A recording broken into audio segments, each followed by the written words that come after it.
Hello, welcome to yet another episode of Cryptic's Video Guides. Today we're going to take a look at weak spots in walls and control chew points. First we have a example from a yard I was making earlier. And as you can see here, I have a 30 block long wall around my town hall, but apparently monsters chewed even though there's space between the building and wall. Now I didn't really think too much about that, so I just made the wall 28 blocks instead. But later, when I noticed it was shorter than usual, I started wondering why. Then I thought of a fix, which was a bit unusual, but apparently those 3 blocks at the exact back of the town hall, they make a weak spot. So here I tried fixing that so the monsters don't chew on it. And as you can see here, the monsters pass fine now.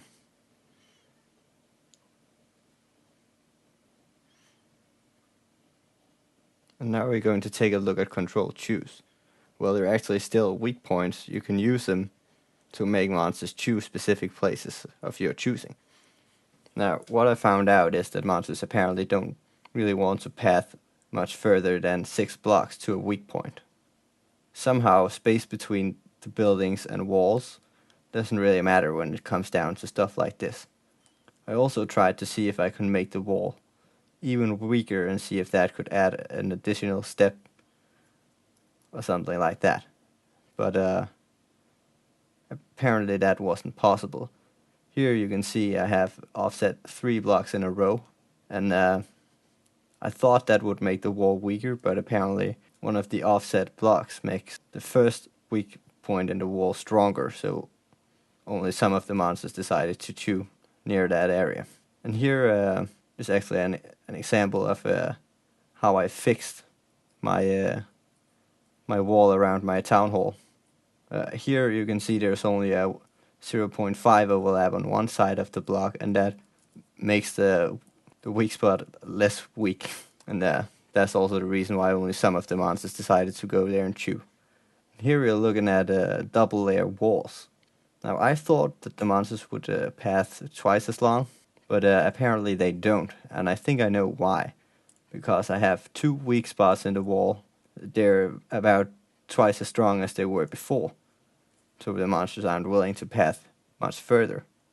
So I tried only having 1 weak spot, and now they path 20 blocks to a weak spot, which is like 3 times the length they wanted to path when it was a 1 layer wall with 1 block weak spot. And I find that pretty incredible. It definitely means there's something fun here to play around with. The last thing we're going to look at is boxed in buildings, mostly because this video is actually a follow-up from the last video I made. And here you can see that monsters are willing to path the 6 steps to a weak spot and chew, which isn't that odd, but in the next clip you're going to see they're actually willing to path further. But this is a boxed in building, so it doesn't always work like that. Sometimes monsters won't even care if there's a weak spot in the wall. Usually they will do. But sometimes they weren't. Sometimes monsters won't path more than about 6 blocks to a weak spot. Well, that was it. Thank you for watching and goodbye.